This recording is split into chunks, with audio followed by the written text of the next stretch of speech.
Con altri 12 decessi, il Friuli Venezia Giulia oggi ha superato i 4.000 morti in quasi 2 anni per Covid. L'indice ha superato l'8% oggi delle persone che sono state colpite dalla pandemia. I contagi odierni sono 820, 20 casi di positività tra gli ospiti delle case di riposo.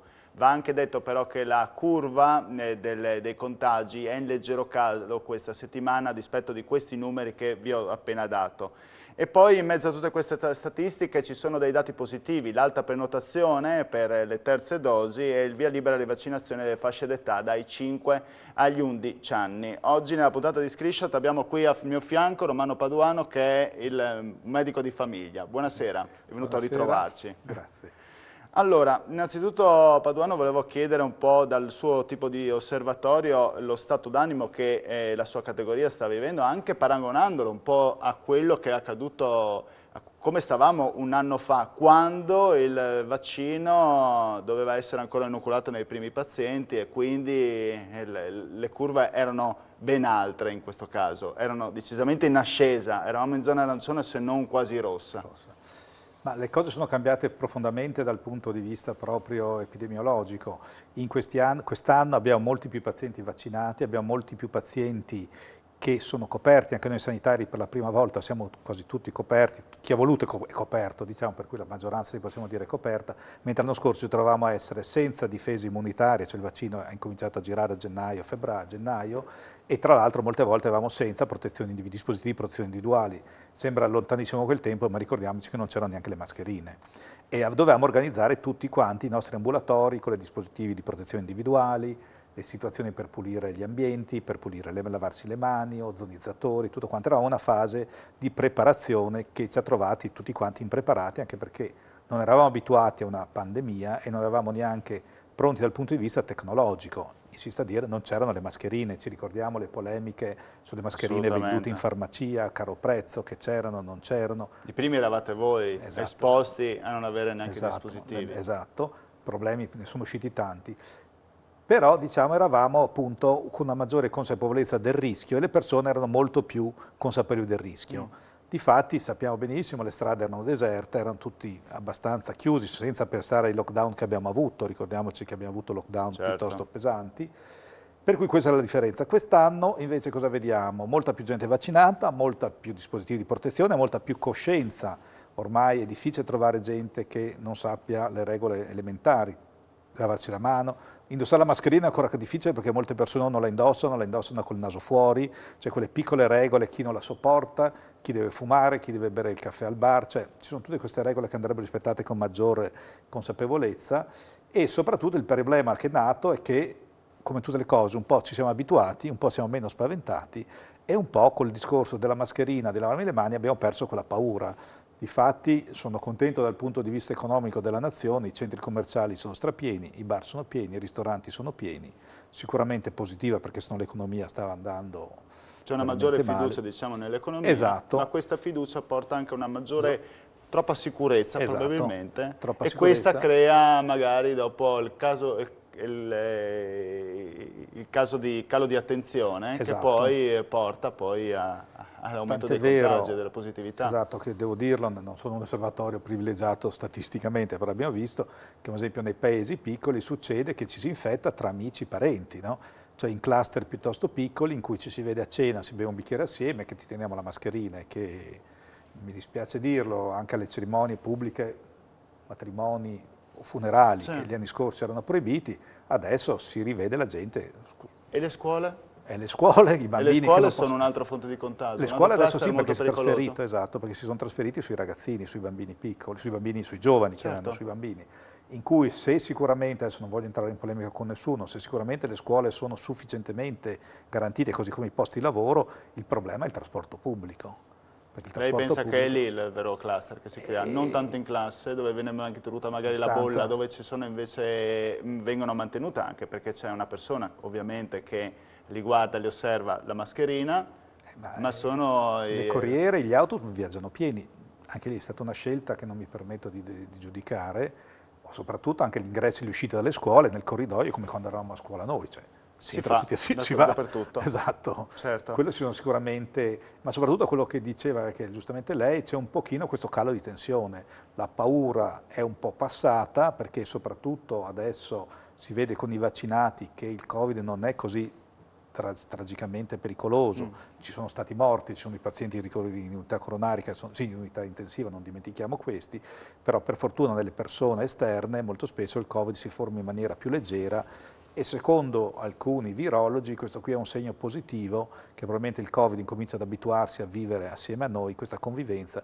che lo porterà ad essere uno di quei virus, questa è una speranza, è uscita anche oggi dall'Istituto Superiore di Sanità come speranza, a diventare un virus che conviverà con l'uomo, sicuramente non scomparirà, ma come il virus del raffreddore, come il virus dell'influenza. Certo, quanti casi ha dovuto curare in questi 2 anni? Ma in questi anni ne abbiamo avuti tanti, adesso i numeri non li conto, anche in questi giorni. Che hanno avuto anche strascichi? In questi giorni abbiamo avuto, esatto, perché abbiamo queste 2 fasi, sempre le dico un po' grossolanamente, non mi permetto di dare numeri statistici.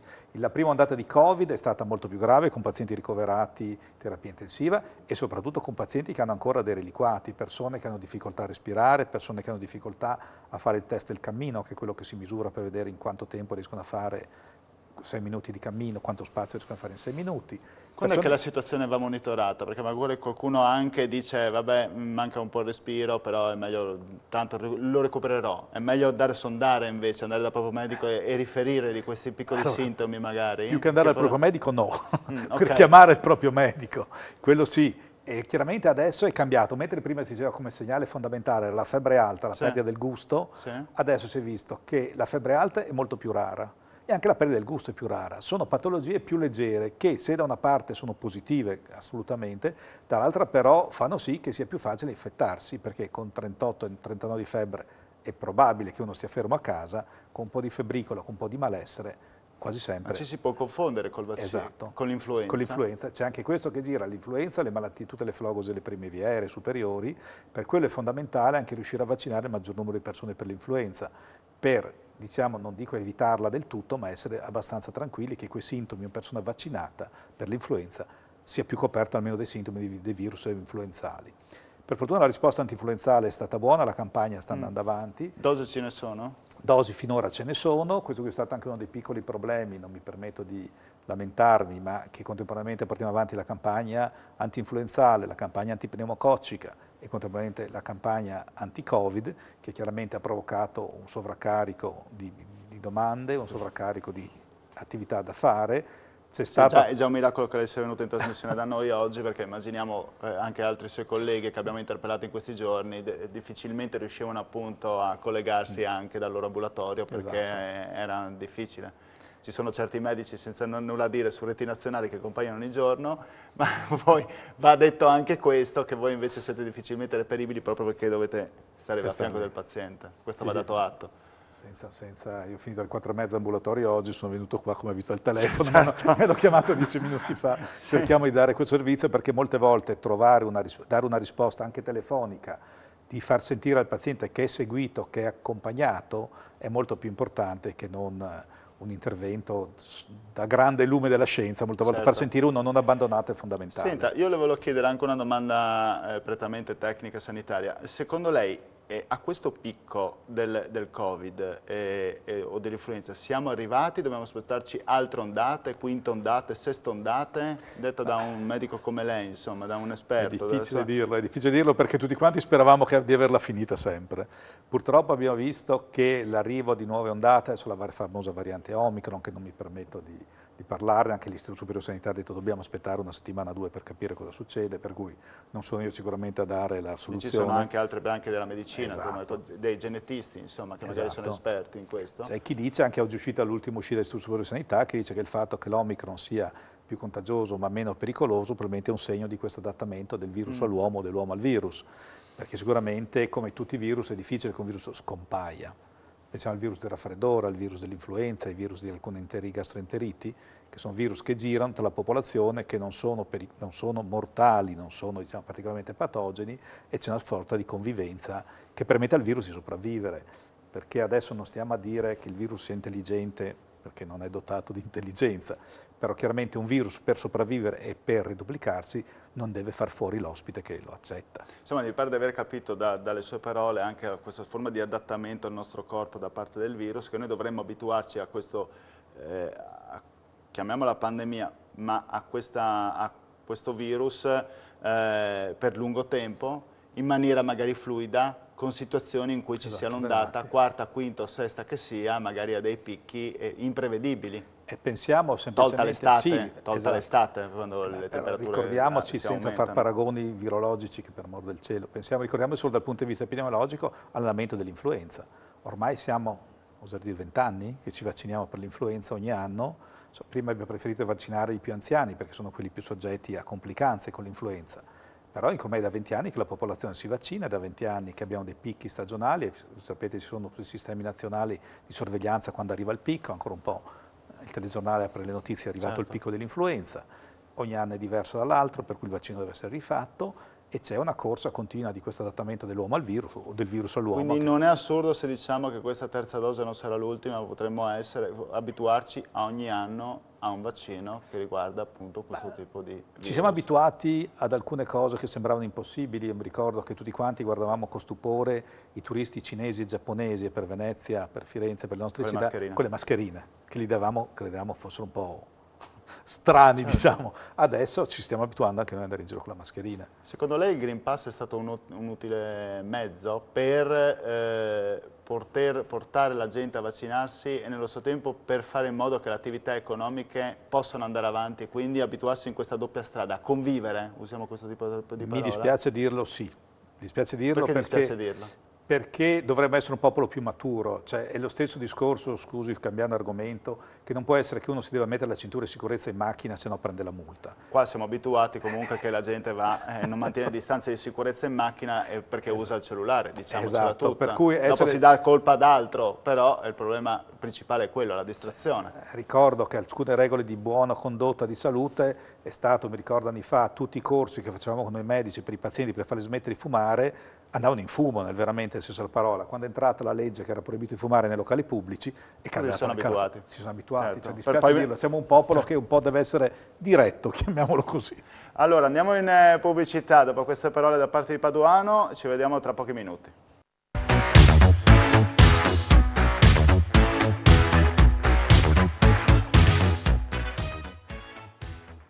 Eccoci tornati in onda con Screenshot, chiedo alla regia l'ausilio per mandare la grafica per richiamare quello che è il bollettino sanitario di oggi, 8.662 tamponi molecolari eseguiti, 718 positività, siamo a una percentuale addirittura dell'8,29%, ma il dato di oggi lo vedete sulla destra, in fondo è quello purtroppo dei deceduti, 12, mai così tanti negli ultimi giorni, e soprattutto quella quota, abbiamo sfondato quota 4.008 morti per la pandemia e poi vedete anche terapia intensiva meno 1, qui siamo a 25, ma soprattutto c'è un altro dato, potremmo anche dirlo buono a questo punto, 284 ricoverati, sappiamo che la zona arancione dovrebbe attestarsi verso i 360, questa zona arancione.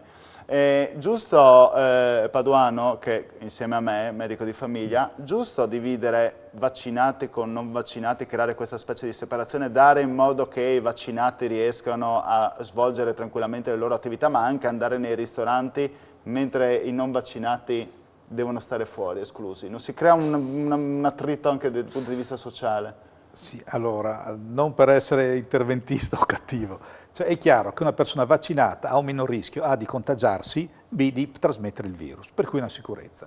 Mi permetta una esagerazione, lo stesso rischio, lo stesso motivo per cui uno per guidare la macchina deve avere la patente, perché uno può benissimo saperla guidare senza avere la patente, però io chiedo come garanzia che se attraverso la strada mi auguro che chi viaggia in macchina in quel momento abbia una patente. E così è questo, nulla vieta di rimanere, di decidere di non vaccinarsi. Ci sono persone, e mi dispiace dirlo, che sono fortemente convinte che il vaccino sia un rischio, un pericolo e per amor del cielo non mi permetto di entrare in discussione su questo campo. Ci sono d'altra parte molte persone che erano indecise, un po' per pigrizia, un po' per paura. Come li convincete questo? anche lì il discorso, Cioè provare si a sono parlargli. presentati anche nel suo ambulatorio? Sì, provare a no? parlare, provare a spiegarglielo. C'erano varie convinzioni errate, mi dispiace dirlo, che il virus poteva far venire la malattia, quando non si tratta di virus attenuati, non si tratta di virus che possono duplicarsi. C'erano persone che avevano convinzioni sbagliate, derivate dal fatto, dice, che sono malato, il vaccino è un rischio, mi dispiace dirlo, una persona che è debole, che è fragile, è il Covid che è il rischio, non è il vaccino. Per cui anche questo veramente, ci sono state tante informazioni un pochino distorte, ma soprattutto, mi dispiace dirlo, tanta paura, tanta esitazione e certe volte notizie c'è chi non ci Classiche credeva, fake i news. negazionisti, esatto, cosa vuoi che sia questo virus, quando in realtà abbiamo visto purtroppo, soprattutto dall'anno scorso, toccato con mano, che non era così lontano. Possiamo metterci un po' tutti insieme, sia i media sia i virologi, probabilmente fare un mea culpa perché Tutti tante volte quanti. si dà. Purtroppo è vero, abbiamo sempre paura dell'ignoto, abbiamo paura del nuovo, però certe volte abbiamo una paura, io mi permetto, posso fare una pubblicità inversa, mi permetto di dire ai miei pazienti, quelli dicono non sappiamo bene cosa c'è dentro il vaccino, premesso che si sa cosa c'è dentro, mi permetto di dirgli ridendo, scusi da 50 anni che beviamo la Coca-Cola e non sappiamo cosa c'è dentro. Certo, è vero, non lo so ancora neanche. Esatto. Di quella ci fidiamo. Certo. Senta, quanti vaccini ha inoculato? Beh, noi facciamo allora in medicina generale abbiamo la dotazione, chiamiamola personale, ogni medico di medicina generale, degli antinfluenzali, perché gli antinfluenzali hanno il vantaggio che sono in dosi molto più semplici, si tengono in frigorifero e si usano al bisogno. Il problema della vaccinazione anti-Covid è che, come sapete, forse noi abbiamo in medicina generale distribuiscono soprattutto il Moderna, e il Moderna c'è un piccolo problema che ad ogni fiala si tirano fuori 20 dosi. Queste 20 dosi durano, una volta che la fiala viene aperta, 19 ore, per cui devono essere fatte rapidamente. Il problema è che, soprattutto visto per le vaccinazioni a domicilio, si è visto che fare 3 vaccinazioni, scusate se faccio 4 conti, ma fare 3 vaccinazioni all'ora è già importante, farne 20 vuol dire fare 6-7 ore. Per cui dobbiamo associarsi, consociarsi e difatti anche adesso nella Bassa Friulana, io parlo proprio della mia fetticola di Palmanova, apriamo un mini hub, sabato prossimo abbiamo aperto l'hub, sabato prossimo, domani apriamo l'hub, lo apriamo per i 3 sabati del mese, incredibilmente aperto lunedì la lista, mercoledì mattina era già finiti tutti i 360 posti. 360 posti. domani? No, domani abbiamo 120, per 3 giorni 360 già consumati, andati persi. Quindi domani lunghe file si immagina? No, no, perché in teoria hanno l'orario. Sono stati programmati a distanza Però di 5 ci sono minuti. tantissime prenotazioni, questa è la sorpresa. Tantissime prenotazioni, esatto, che hanno saturato tutto. Purtroppo la verità è che attualmente in Regione Friuli-Venezia Giulia trovare il primo posto libero diventa complicato. E non vicino a casa. E non vicino a casa. C'è la fortuna, diciamo nel senso più positivo, che tante terze dosi sono presenti, per cui sono venuti. C'è la fortuna che tanti, volenti o nolenti, colpa o merito del Green Pass, non stiamo a dare aggettivi, si stanno presentando molte prime dosi. Però il problema attuale è che non ci sono, non tanti vaccini, non ci sono i punti vaccinali, perché è una cosa abbastanza complicata. Fare l'anamnesi, vaccinare, tenere il paziente, sono organizzazioni che occupano spazio, tempo e personale. Quando parlo di punti vaccinali dice piccoli posti? Mini hub o hub grandi, sì, mini hub o hub grandi, tipo Cittafiera, Ospedale di Palmanova, o mini hub come ci sono Palmanova, Perteole, San Giorgio di Nogaro, io parlo qui della Bassa, La Tisana, sono mini hub fatte da medici in medicina generale che fuori orario di ambulatorio, tipo noi siamo domani mattina, riescono a fare questa attività. Dico, domani da che ora domani? Domani siamo dalle 10 alle 13, però lo dico è già tutto pieno, purtroppo. Quando si trova un posto libero allora a Palmanova? A Palmanova non lo so. Noi abbiamo dato fino a Natale 3 settimane, sono tutte e 3 piene. E, senta, quando oggi abbiamo visto nelle notizie di cronaca 281 medici e sanitari irregolari che esercitavano la loro professione nonostante siano stati sospesi perché non vaccinati, lei sente che queste persone rovinano un po' la vostra categoria? È rimasto un po' sorpreso anche dal fatto che ci sono tanti medici e sanitari che non si sono vaccinati nonostante l'obbligatorietà? Questo è clamoroso perché oltre ad essere un obbligo etico, deontologico, perché insomma, non possiamo che essere i primi a tirarci indietro, mi meraviglia dal punto di vista scientifico, perché tolto una piccola quota che non conosco e che rispetto, che avrà motivi fisici scientificamente validi per non vaccinarsi, tutte le remore psicologiche, mentali, io le definisco un po' poco comprensibili. E mi meraviglio soprattutto di persone che amano il proprio lavoro, che vogliono farlo bene, non credono nella base della scienza. Dobbiamo essere, scusi buttate d'orgoglio, scientifici, non possiamo essere sono un cattivo esoterici. esempio. Non è vaccinato? Sono loro, esatto. Scusi. Sono loro un cattivo esempio. Ecco, è vero. Perché è vero che la scienza della medicina è una scienza con tutte le sue imprecisioni, con tutte le sue difficoltà, ma ha un metodo scientifico. Dovremmo essere, mi permetta di essere figli di Galileo tutti quanti. Senta, riguardo invece i vaccini per bambini, dai 5-11 anni si sente di consigliare una mamma che in questo momento magari è preoccupata? Probabilmente sì, perché anche qui c'è stata una campagna mediatica. Questo probabilmente? Perché ho usato questo probabilmente? Mi sento di consigliarli, perché purtroppo non li consiglio personalmente, non ho bambini come medico di medicina generale. Abbiamo avuto anche qui una campagna mediatica clamorosa, incominciata qualche anno fa contro i vaccini obbligatori dell'infanzia, che non sono diventati più obbligatori. Io mi ricordo delle parole come pubblicitarie molto ben dette da Burioni, che quando gli domandavano ma se i vaccini non sono troppi, non si potrebbe fare uno di meno, Burioni ha detto nessuno si è mai domandato se le 16 ruote di un Airbus sono troppe o troppo poche. Cioè, se uno scienziato, se la scienza ufficiale dice una cosa, seguiamola. Senta, rischiano di diventare un problema, un serio problema, tutte queste liste d'attesa per quelle operazioni normali che sono rinviate ormai? Certo, perché si è visto che, parlando di cose molto più gravi, che la mortalità da Covid è stata accompagnata anche da una mortalità non per Covid, ma causata dal Covid. Tutto il ritardo di tecniche di diagnosi, di terapie, di assistenza, di tutto ha certamente provocato i suoi problemi. Basta vedere un dato interessante che tra il 2019, tra il 20 e il 19 c'è stato un calo del consumo dei farmaci, che se è giustificato, sono calati tutti i farmaci escluse le eparine perché sono state usate fortemente nella terapia del Covid. Tutti i farmaci sono diminuiti, se da una parte è giustificabile un calo del 20-25% degli antibiotici, perché probabilmente il distanziamento sociale, ricordiamoci l'anno scorso non c'è stata neanche l'influenza, ha avuto la funzione anche sulle altre malattie, è difficilmente pensabile che il calo dei farmaci per il diabete, il calo per i farmaci per l'osteoporosi, che ha avuto un picco importante, in realtà siano dovuti a una mancata assistenza o una difficoltà del paziente ad andare dal medico, dallo specialista, dal medico in ospedale, eccetera. Per cui sicuramente c'è un aumento di rischio anche per il non causato dal Covid, ma in seguito al Covid. Ma questo perché manca anche il personale negli ospedali, che sono tutti spostati, concentrati su questo virus. Si sono anche introdotti giustamente quei protocolli di distanziamento sociale, di sterilizzazione degli ambienti, che se prima, dicono sciocchezze, si potevano vedere 10 persone in un'ora, adesso cominciano ad essere 4-5. Senta, le faccio l'ultima domanda a proposito di personale. C'è mancanza di medici di famiglia? Da qui a 5 anni, i prossimi 5 anni? Tanti ne mancano. Tanti in meno? Tanti in meno. Diciamo, la mia è la generazione che è entrata a colpo negli anni 80 in gran numero, moltissimi siamo coetanei, hanno più, hanno meno, e prima o poi, adesso siamo più vicini al prima, andremo molto in pensione. Perché ci si avvicina di meno a questo tipo di professione? Perché è più lunga la strada? Perché non è ben... Perché ci sono dei blocchi incredibili, come sa ci sono dei blocchi per cui ci sono dei blocchi prima per entrare all'università, ci sono dei blocchi, il numero chiuso all'università, ci sono dei blocchi poi per entrare nelle specialità sia mediche universitarie sia medicina generale. Noi, come sa, il CEFORM è il centro regionale di formazione, nella regione abbiamo 40 posti che verranno portati a 60, c'è la fila che rimangono fuori, perché non ci sono le possibilità, almeno noi la legge mette quei numeri lì e basta, e non c'è questo ricambio.